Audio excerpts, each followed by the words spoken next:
في حد في عيلتك جاله سرطان في الغدة الدرقية وخايف على نفسك ليكون الورم وراثي؟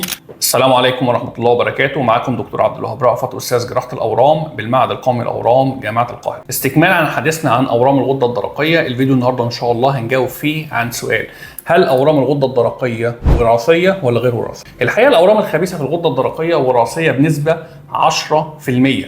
بس لو جينا نتكلم بشكل متخصص شويه هنلاقي ان الاورام الخبيثه في الغده الدرقيه انواع كتيره جدا. 90% من الانواع ديت نوع اسمه سرطان الغده الدرقيه الحليمي، ودي بتبقى معظم الانواع. نسبه الوراثه فيه 10% او بالتحديد من 8 ل 10%. ولكن في نوع بقى خطير جدا، هو نادر شويه ولكن خطير جدا، اسمه سرطان الغده الدرقيه النخاعي. نسبه الوراثه فيه بتوصل ل 20 الى 30%. النوع ده احنا بنعمله دايما التحليل الجيني، ولو طلع التحليل الجيني ايجابي يبقى المريض ده يتوجب عليه انه يعمل استئصال كامل للغده الدرقيه حتى لو ما فيهاش حاجه. وربنا يحميكم جميعا ان شاء الله.